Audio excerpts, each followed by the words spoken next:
Ya,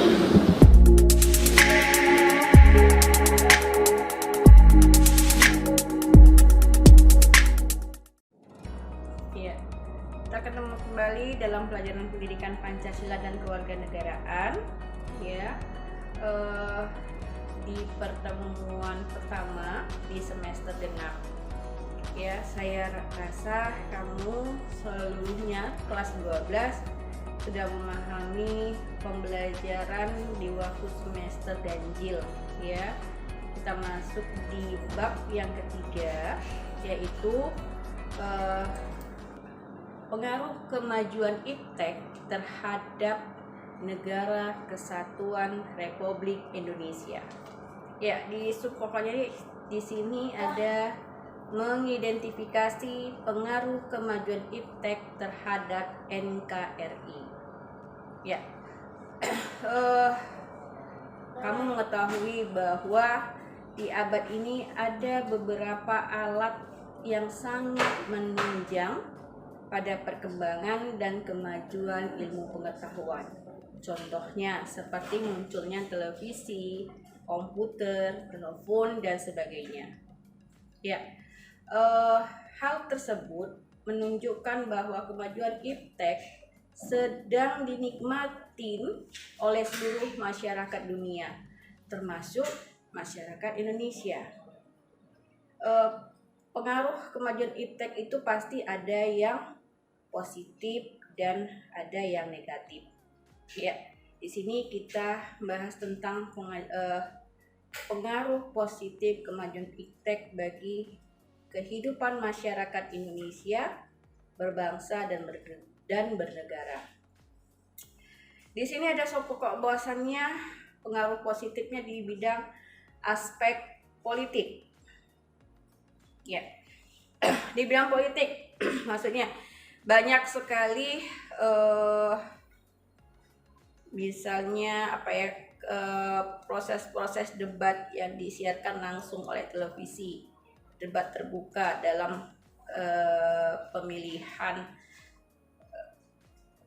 gubernur, pemilihan calon legislatif, calon DPR. Yang sering kita lihat itu calon gubernur atau calon wali kota, ya, khususnya untuk di daerah Sumatera Utara, Medan baru-baru ini banyak sekali debat politiknya. Yang kedua, aspek ekonomi. Aspek ekonomi itu pengaruh positif iptek bagi kehidupan ekonomi yang dapat diambil diantaranya, yaitu salah satunya mendorong para pengusaha untuk meningkatkan efisiensi dan menghilangkan biaya tinggi. Mendorong para pengusaha untuk meningkatkan efisiensi dan menghilangkan biaya tinggi. Yang berikutnya, pengaruh positif di bidang aspek ekonomi, meningkatkan kemakmuran masyarakat, menyediakan dana tambahan untuk pembangunan ekonomi. Di sini di slide saya tidak saya jabarkan. Silahkan kamu dengar ya video yang saya berikan ke kamu. Ya, apa itu pengaruh dari aspek politik, aspek ekonominya, aspek sosial budaya, aspek hukum, pertahanan, dan keamanan. Oke, itu tadi mengenai aspek ekonomi. Aspek sosial budaya. Apa itu aspek sosial budaya?